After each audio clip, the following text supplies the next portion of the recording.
Olá, eu sou a Nathalie Weber, Relações Públicas e produtora cultural, há mais de 10 anos atuando no mercado da produção cultural independente, com pós-graduação em Administração Pública da Cultura e diversos outros cursos na área da produção artística e cultural no Rio Grande do Sul, e este é o primeiro programa Bastidores da Produção Cultural.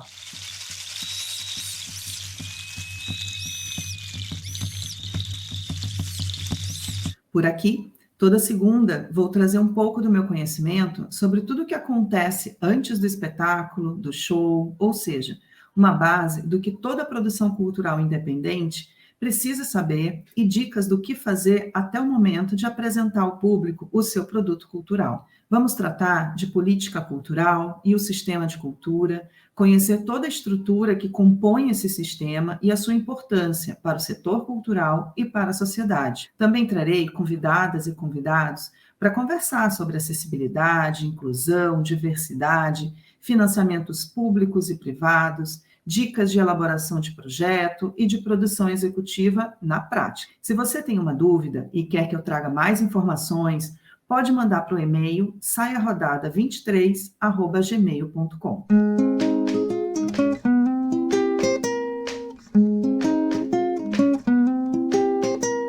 Hoje, vou começar a apresentar para vocês o que é o Sistema Nacional de Cultura e como ele está estruturado.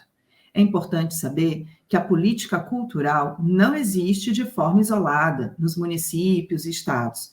Por isso, há mais de 10 anos foi instituído o Plano Nacional de Cultura, que foi replicado nos estados e municípios, adaptando às suas realidades e contextos, junto com uma grande mobilização em todo o país para repensar e ampliar os conceitos de cultura, respeitando o que diz a Constituição Federal e levando em conta toda essa diversidade, e grande riqueza cultural regional e ancestral do nosso país.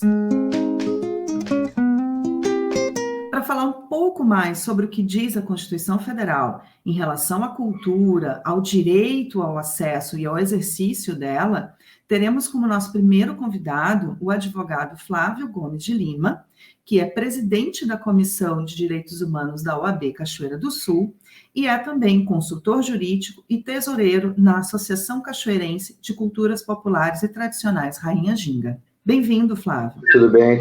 Obrigado pelo convite. A nossa Constituição, como ela é uma Constituição cidadã, ela acabou trazendo para suas partes mais relevantes a cultura, né? A cultura, ela conta nas partes onde tem, por exemplo, lugares onde não pode nem ter mudança legislativa.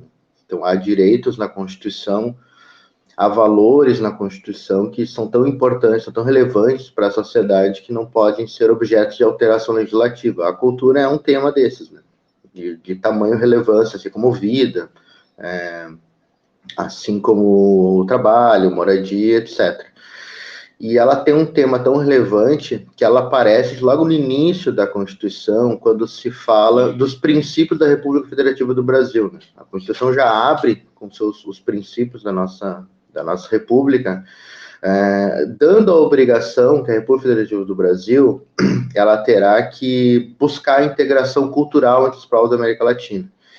E ali ela já abre com esse tema, né? Ela já abre que a cultura tem algo de relevante que terá que ser integralizada e regionalizada no âmbito de toda a América Latina.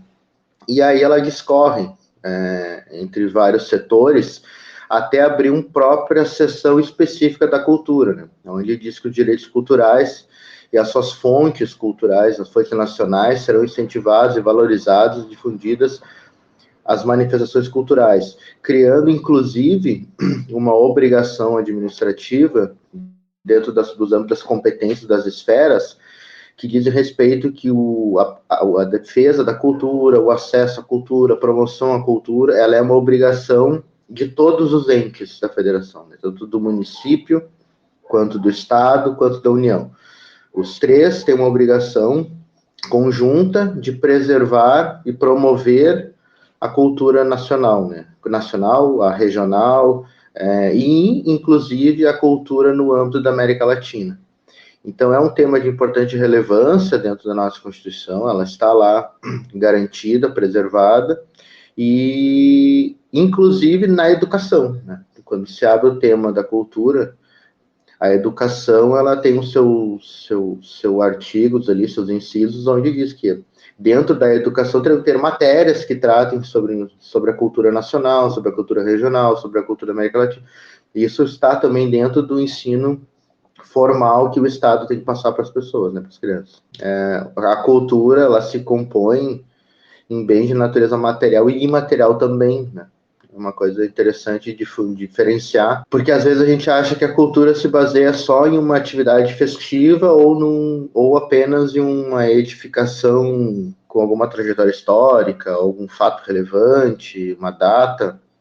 E não, né? A cultura, ela exprime formas de expressão, modos de criar, de fazer, de viver, né? Expressões artísticas.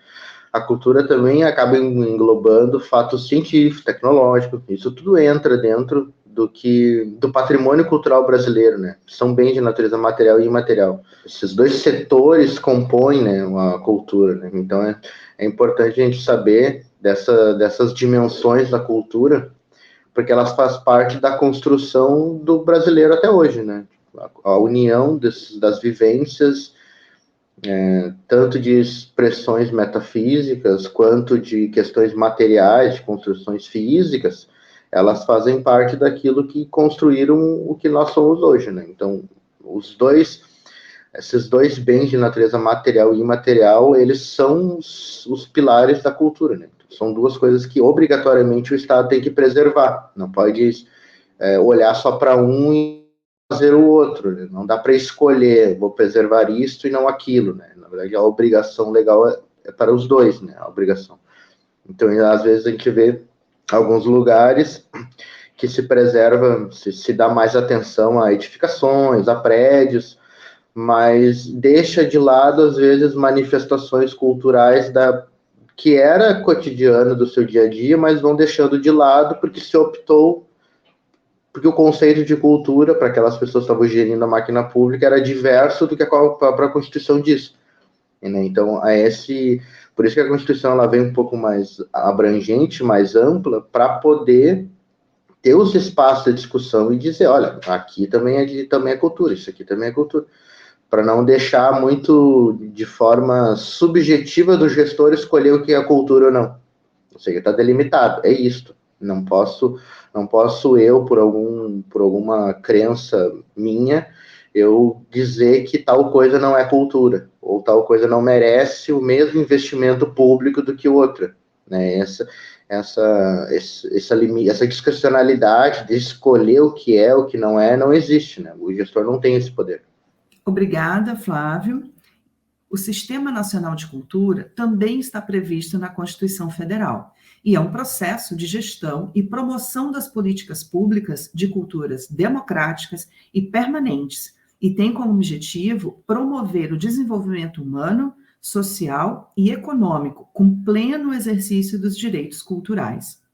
Dentre seus princípios estão a universalização do acesso aos bens e serviços culturais, fomento à produção, difusão e circulação de conhecimento e bens culturais, transparência e compartilhamento das informações, democratização dos processos decisórios, com participação e controle social, entre outros. A partir do próximo programa, a gente vai aprofundar um pouco mais o tema Sistema Nacional de Cultura, conhecendo sua estrutura, funcionamento e como está sendo hoje nos estados e municípios.